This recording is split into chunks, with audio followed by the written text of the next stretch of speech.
ഇന്നലെ ഇറച്ചി കൊണ്ടുവന്നപ്പോഴേക്കും അതിനൊപ്പം കുറച്ച് വൃത്തിയാക്കി ആടിൻ്റെ കുടലുണ്ടായിരുന്നു. അത് നെയ്ക്കുടൽ എന്നൊക്കെ പറയും നമ്മുടെ നാട്ടിൽ. നെയ്ക്കുടലും മറ്റേ വൻകുടൽ അതൊക്കെയാണ്. അത് നല്ല വൃത്തിയാക്കി കൊണ്ടുവന്നതായിരുന്നു. ഇത് നമ്മളിപ്പോൾ വീട്ടിൽ വൃത്തിയാക്കുന്നെങ്കിൽ കുറച്ച് തിളച്ച വെള്ളത്തിൽ വിനാഗിരി കഴിച്ചൊരു 10 മിനിറ്റ് വെച്ച് കഴിയുമ്പോൾ തിളച്ച് കഴിയുമ്പോഴേക്കും അതിൻ്റെ പുറമേലുള്ള കറുത്ത ഇതൊക്കെ ചിരണ്ടിക്കളഞ്ഞ് വൃത്തിയാക്കി എടുത്താൽ മതി. ഞാനിത് കുക്കറിൽ 2 സ്പൂൺ എണ്ണ ഒഴിച്ച് 2 കറുവപ്പട്ട, കരയാമ്പ് 3 ഏലക്കയും കൂടിയിട്ട് ഒന്ന് വഴറ്റി അതിനകത്തേക്ക് ജാതിപത്രി വിട്ടൊരു പീസ്, കാരണം ഇതിൻ്റെ സ്മെല്ലൊന്നും ഉണ്ടാവില്ലല്ലോ അതുകൊണ്ടിട്ട്. പിന്നെ എന്ത് ചെയ്തു, 1 ടേബിൾ സ്പൂൺ പെരിഞ്ചീരകം ഇട്ടൊന്ന് വഴറ്റി പതിയെ ഒന്ന് വഴറ്റി കഴിഞ്ഞ് 2 ടേബിൾ സ്പൂൺ ഇഞ്ചി വെളുത്തുള്ളിൻ്റെ പേസ്റ്റ് ഇട്ടിട്ടോ അതും ഇട്ടൊന്ന് പച്ചമണം മാറും വരെ ഒന്ന് വഴറ്റി. ഇതിന് ഒത്തിരി ഗുണങ്ങളുണ്ട്. മുമ്പൊക്കെ എന്ന് പറഞ്ഞാൽ പ്രസവിച്ച് കിടക്കുന്ന സ്ത്രീകൾക്കൊക്കെ ഞങ്ങൾക്കൊക്കെ ഇതൊക്കെ തന്നിട്ടുണ്ട് കേട്ടോ. ഇപ്പോഴത്തെ പെൺകുട്ടികൾക്കൊന്നും ഇത് ഇഷ്ടപ്പെടില്ല. ഇതൊക്കെ നല്ലതാണ്, വയറിന് ഒത്തിരി നല്ലതാണെന്ന് പറയും. കുട്ടികൾക്കൊന്നും അവർക്ക് അതൊന്നും ഇഷ്ടവുമില്ലല്ലോ. പിന്നെ അതിനകത്തേക്ക് ഞാൻ 15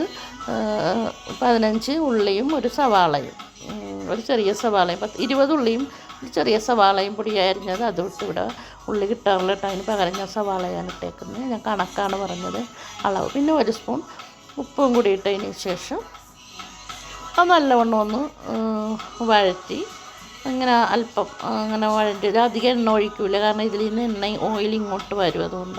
അതുകൊണ്ട് കുറച്ച് എണ്ണ ഒഴിച്ചിട്ടുള്ളൂ.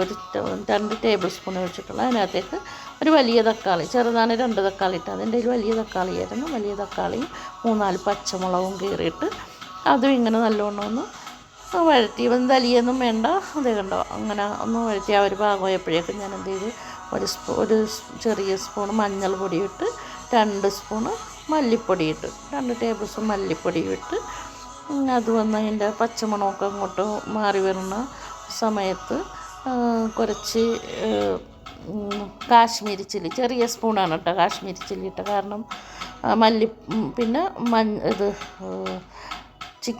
മട്ടൺ മസാലപ്പൊടി ഇട്ട് 1 ടേബിൾ സ്പൂൺ, പിന്നെ കുരുമുളക് പൊടി ഇട്ട്, പിന്നെ അതിനകത്തേക്ക് പെരിഞ്ജീരകത്തിൻ്റെ പൊടിയും നമ്മളൊരു സ്പൂൺ ഇടുന്നുണ്ട്. ഇത് ഇങ്ങനെ ഫ്ലേവർ മുന്തി നിൽക്കുന്ന പെരിഞ്ജീരകപ്പൊടിയാണ് കൂടുതലും. അതുകൊണ്ട് അതായത് വേറൊരു ടേസ്റ്റാണ് ഇതിന് വരണത്. ഇത് വെച്ച് കഴിയുമ്പോൾ നമ്മുടെ ഇറച്ചിക്കറീൻ്റെ ഒരു ടേസ്റ്റല്ല വരണം കേട്ടോ.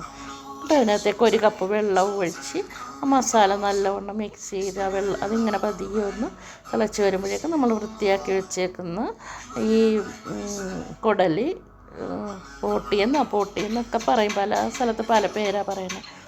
അതും ഇട്ട് നല്ലവണ്ണം ഒന്ന് മിക്സ് ചെയ്ത് കുറച്ച് മല്ലിയില ഇട്ട്, വേപ്പില ഇല്ല എൻ്റെ കയ്യിൽ, വേപ്പില വേണേൽ ഇതിടാട്ട് ഒരു 10 വിസിൽ വരുമ്പോൾ കുക്കറിൽ ഇങ്ങനെ നല്ലവണ്ണം വേവിച്ച് അത് തുറന്ന് നോക്കി. ഇപ്പം കണ്ടോ നല്ലവണ്ണം വെന്തിട്ടുണ്ട്.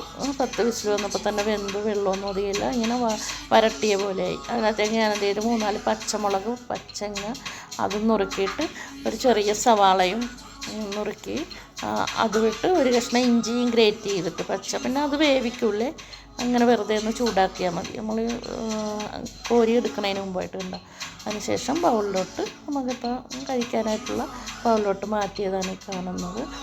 വേണമെന്നുണ്ടെങ്കിൽ അതിൻ്റെ മുകളിൽ നമുക്കൊരു നാരങ്ങ നീരും പിഴിഞ്ഞൊഴിക്കാം. ആവശ്യമുണ്ടെങ്കിൽ മിക്കവരും നാരങ്ങ നീരും പിഴിഞ്ഞൊഴിച്ചാണ് യൂസ് ചെയ്യാറുള്ളത്. ഇന്ന് ഞാനിപ്പോൾ പൂരിയാണ് ഉണ്ടാക്കിയത്. ഇന്ന് വെച്ചത് കൊണ്ടാണ് ഞാനൊരു വീഡിയോ എടുത്തേക്കാമെന്ന് വെച്ചത്. ഇല്ല, മിക്കവർക്കും അറിയാവുന്നതാണ്, ചിലർക്കൊക്കെ ഇതിനെക്കുറിച്ച് ഐഡിയ ഇല്ല. അപ്പോൾ വെച്ചപ്പോഴേക്കും എല്ലാവർക്കും ഒന്ന് പരിചയപ്പെടുത്താമെന്ന് വെച്ചിട്ടാണ്. അപ്പോൾ എല്ലാവരും ഇഷ്ടപ്പെട്ടെങ്കിൽ ലൈക്ക് ചെയ്യണം, കമൻറ്റ് ചെയ്യണം, സബ്സ്ക്രൈബ് ചെയ്യണം. ഓക്കെ.